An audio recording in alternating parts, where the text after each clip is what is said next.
दोस्तों आज के इस वीडियो में हम बात करेंगे तरबूज की अगेती खेती के बारे में। दोस्तों मैं पिछले 8-10 साल से तरबूज की अगेती खेती करता आ रहा हूं और तरबूज की अगेती खेती से मुझे काफ़ी अच्छा उत्पादन मिलता है और काफ़ी अच्छा प्रॉफिट भी मुझे तरबूज की खेती देकर जाती है, क्योंकि मैं समय पर तरबूज की बुआई कर देता हूं और इतने सालों से तरबूज की खेती कर रहा हूं तो अनुभव भी मुझे काफ़ी हो गया है। बीज की कौन कौन सी वैरायटियों का सिलेक्शन करना है, तरबूज की खेती में शुरुआती अवस्थाओं से लेकर आखिर तक कौन कौन से रोग आते हैं, कौन कौन से स्प्रे करने पड़ते हैं और कौन कौन से समय पर कौन कौन से फर्टिगेशन हमें करने पड़ते हैं। तो दोस्तों अगर आप भी तरबूज की खेती से काफी शानदार मुनाफा लेना चाहते हैं तो इस चैनल पे आपको तरबूज की खेती से रिलेटेड वीडियो समय समय पर मिलते रहेंगे, क्योंकि मैं अपने अनुभव के हिसाब से आपको जानकारियां देता रहूंगा। आज के इस वीडियो में तरबूज की अगेती खेती के बारे में हम बात करेंगे। तरबूज की खेती करने का बिल्कुल सही समय कौन सा है, यानी अगेती तरबूज की खेती अगर आप करने वाले हो तो कौन कौन से समय पर आप इसको लगा सकते हो।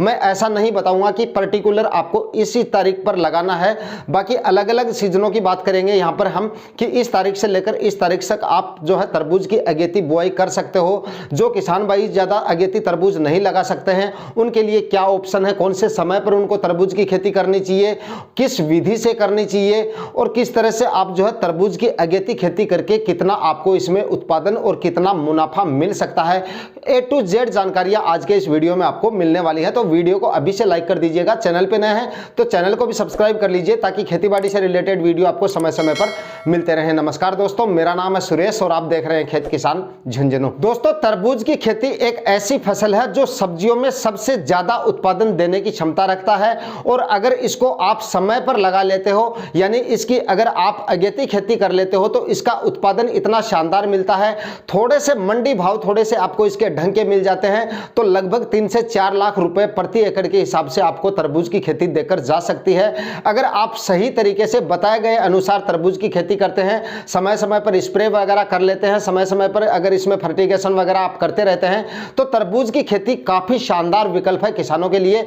अगर आप तरबूज की अगेती खेती कर लेते हो। दोस्तों तरबूज की अगेती खेती के सही समय की यहां पर अगर हम बात करें तो 15 नवंबर के बाद आप जो है तरबूज की अगेती खेती कर सकते हो। नवंबर माह में जो है 15 नवंबर बाद कभी भी आप जो है लो टनल की सहायता से तरबूज की बुआई कर सकते हो और उसके बाद में जो किसान भाई नवंबर माह में इसकी खेती नहीं कर सकते वो दिसंबर माह में भी जो है तरबूज की अगेती खेती करके काफी शानदार मुनाफा ले सकते हैं। दिसंबर माह में अगर आप तरबूज की खेती करना चाहें तो 20 दिसंबर से पहले पहले आपको तरबूज की बुआई कर देनी है। जो किसान भाई दिसंबर में भी तरबूज की बुआई नहीं कर सकते उसके लिए एक और चांस है, वो 10 जनवरी तक जो है इसकी बुआई कर सकते हैं। हालांकि 10 जनवरी के बाद में अगर तरबूज की अगेती अब आप खेती करते हो तो आपको मुनाफा तो मिल जाएगा लेकिन उतना अच्छा नहीं मिलेगा जितना नवंबर और दिसंबर माह में तरबूज की बुआई करते हैं, क्योंकि इसमें खर्चा आपका लो टनल का हो जाता है। लो टनल का खर्चा अगर आपका इतना हो जाता है उसके बावजूद अगर आप इसकी थोड़ी लेट बुआई करते हैं तो आपका जो उत्पादन है वो आपको थोड़ा लेट मिलेगा और उत्पादन अगर आपको थोड़ा लेट मिलेगा तो मंडी भाव भी आपको थोड़े डाउन मिलेंगे। तो अगर आप लो टनल का खर्चा कर रहे हैं, लो टनल विधि से अगेती खेती करने की सोच रहे हैं तो या तो आप नवंबर माह में तरबूज लगाएं या फिर आप जो है 20 दिसंबर से पहले पहले तरबूज की बुआई करें। जो किसान भाई नवंबर दिसंबर में नहीं कर सकते वो जनवरी माह में भी इसकी बुआई कर सकते हैं। और दोस्तों इसके बाद में अगर आप अगेती खेती तरबूज की नहीं करना चाहते, लो टनल विधि से अगर आप तरबूज नहीं लगाना चाहते, खर्चा ज्यादा हो जाता है या फिर आपकी जो है जमीन पहले खाली नहीं हो पाती है तो उसके बाद आप फरवरी माह में भी तरबूज की बुआई कर सकते हैं। फरवरी माह में तरबूज की बुआई करके भी आप काफी अच्छा उत्पादन और काफी अच्छा मुनाफा ले सकते हैं। हालांकि आपको मंडी भाव उतने ज्यादा नहीं मिलेंगे जितनी अगेती तरबूज की खेती से मिलते हैं और उत्पादन भी आपका जो है कहीं ना कहीं थोड़ा सा डाउन हो सकता है अगेती खेती के मुकाबले, क्योंकि अगेती खेती अगर आप तरबूज की करते हो तो उसमें रोग वगैरह काफी कम आते हैं, स्प्रे वगैरह भी आपको काफी कम करने पड़ते हैं और समय से पहले आपको उत्पादन मिल जाता है तो आपके मंडी भाव भी जो है वो भी आपको काफी शानदार मिल जाते हैं। तो दोस्तों अगर आप तरबूज की अगेती खेती ही करना चाहते हैं, यानी कि नवंबर और दिसंबर माह में तरबूज लगाना चाहते हैं तो जमीन की तैयारियां आपको अभी से कर लेनी है। यानी कि जिन किसान भाइयों की जमीन खाली हो गई है उनको अभी से तैयारियां शुरू कर देनी है। सूखी जमीन में 1-2 बार आपको जो है वो कल्टीवेशन कर लेना है और उसके बाद में 5 से 6 ट्राली सड़ी हुई गोबर की खाद आपको अपने खेत में बिखेर देनी है और उसके बाद में अगर जमीन ज्यादा सूखी है तो थोड़ा सा हल्का सा जो है पलेवा करके और उसके बाद में जमीन की तैयारियां आपको कर लेनी है। तो कुछ किसान भाई कमेंट करके भी पूछते रहते हैं कि तरबूज की अगेती खेती हम बिना लोटनल और बिना प्लास्टिक मल्च के भी कर सकते हैं क्या। तो दोस्तों अगर आप नवंबर, दिसंबर और जनवरी माह में अगर आप तरबूज लगा रहे हैं और तरबूज की अगेती खेती कर रहे हैं तो यहाँ पर आपको लोटनल तो लगाना ही पड़ेगा और साथ में प्लास्टिक मल्च की आवश्यकता भी इसमें पड़ेगी आपको, क्योंकि सर्दियों में टेम्परेचर इतने ज़्यादा हो जाते हैं, पाला मारने का डर होता है। इसलिए अगर आप तरबूज की अगेती खेती करने की सोच रहे हैं तो यहाँ पर आपको प्लास्टिक मल्च भी लगानी पड़ेगी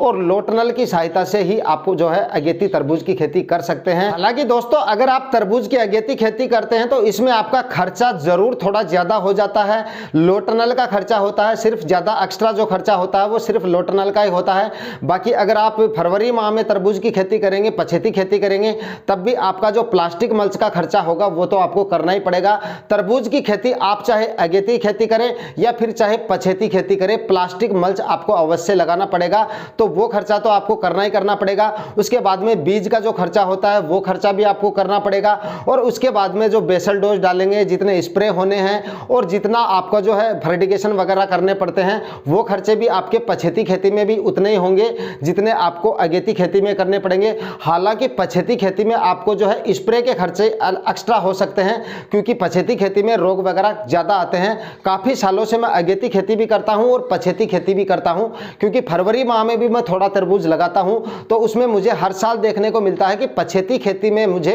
जो है स्प्रे वगैरह है वो ज़्यादा निकालने पड़ते हैं, क्योंकि उस समय रोगों का जो अटैक होता है वो ज़्यादा होता है अगेती खेती के मुकाबले। दूसरा दोस्तों, अगर आप तरबूज की खेती से शानदार मुनाफा लेना चाहते हैं, अच्छा प्रॉफिट लेना चाहते हैं, तो आपको जो है अगेती खेती ज़्यादा देकर जाएगी पछेती खेती के मुकाबले। पछेती खेती भी आप कर सकते हैं जिन किसान भाइयों की ज़मीन पहले खाली नहीं हो पाती है, फरवरी से पहले और फसलें लगा रखी हैं, या फिर अगेती खेती जो किसान भाई नहीं कर सकते वो पछेती खेती भी कर सकते हैं, कोई दिक्कत नहीं, वो भी आपको प्रॉफिट देकर जा सकती है। लेकिन मेरा कहने का मतलब ये है कि जितना प्रॉफिट आपको अगेती खेती से मिलेगा उतना प्रॉफिट आपको पछेती खेती से नहीं मिल सकता। अगर आपके पास ऑप्शन ही नहीं है अगेती खेती करना, अगर आप कर ही नहीं पाते हैं तब तो आपको दूसरा ऑप्शन ही नहीं है, पछेती खेती आपको करनी पड़ेगी और उसमें भी आपको जो है बाकी सब्जियों के मुकाबले पछेती खेती से भी आपको काफ़ी प्रॉफिट मिल सकता है। लेकिन अगेती खेती के मुकाबले आपको जो है प्रॉफिट कम मिलेगा पछेती खेती में, क्योंकि अगेती खेती में आपको जो है रोग वगैरह काफ़ी कम आते हैं और उत्पादन जो है वो आपको काफ़ी अच्छा मिलता है, मंडी भाव अच्छे मिल जाते हैं। बाकी मंडी भाव तो दोस्तों पछेती खेती आप करते हो तो उसके भी कई बार अच्छे मिल जाते हैं, क्योंकि मार्केट प्राइस आगे चलकर क्या रहने वाले हैं क्या नहीं रहने वाले पछेती खेती के बारे में कोई ज़्यादा नहीं कहा जा सकता, क्योंकि कई बार पछेती खेती के भी मंडी भाव जो है वो काफ़ी ठीक ठाक मिल जाते हैं। लेकिन दोस्तों अगेती फसलें हम जो भी लगाते हैं वो हमें मंडी भाव अच्छे ही देकर जाती है। तो अच्छे मंडी भाव लेने के लिए और अच्छा प्रॉफिट लेने के लिए आपको अगेती खेती अगर आप करेंगे तो उसमें आपको ज़्यादा प्रॉफिट मिलेगा। दोस्तों जो किसान भाई तरबूज की अगेती खेती करना चाहते हैं उनके लिए एक ज़रूरी जानकारी मैं और दे देता हूं। तरबूज की मुख्यतः दो किस्में होती हैं, जिसमें एक होता है ब्लैक आइस बॉक्स के नाम से जाना जाता है जो ब्लैक कलर का होता है, और दूसरा होता है ग्रीन पट्टी में जो आता है हरे पट्टे वाला जो उसको पट्टेदार बोलते हैं। दो तरह की किस्में होती हैं। ज़्यादातर किसान भाई जो है हमारे एरिया में जो लगाते हैं वो ज़्यादातर ब्लैक आइस बॉक्स जो तरबूज होता है उसी को लगाते हैं। तो जो किसान भाई सीकर, चूरू और झुंझुनू जिले से हैं वो जो है जो हरे पट्टे वाला जो तरबूज होता है उसकी अगेती खेती थोड़ा सोच समझ के करें या कम एरिया में लगाएं, क्योंकि हमारे एरिया में उस तरबूज की जो डिमांड है वो काफ़ी कम है। जो नए किसान भाई हैं उनको नहीं पता है, उनके लिए ये जानकारी मैं दे रहा हूँ। जो नए किसान हैं पहली बार तरबूज की खेती कर रहे हैं, उनको वैरायटियों का ज़्यादा पता नहीं होता है,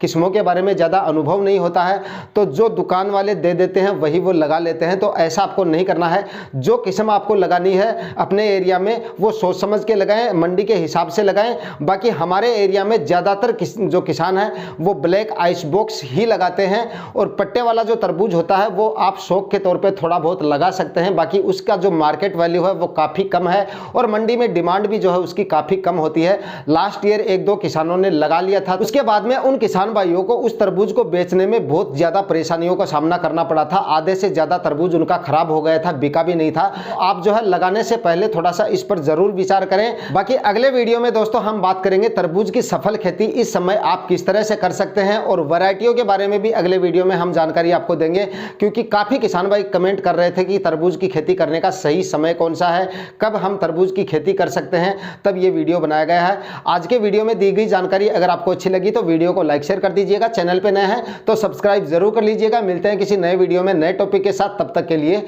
जय हिंद।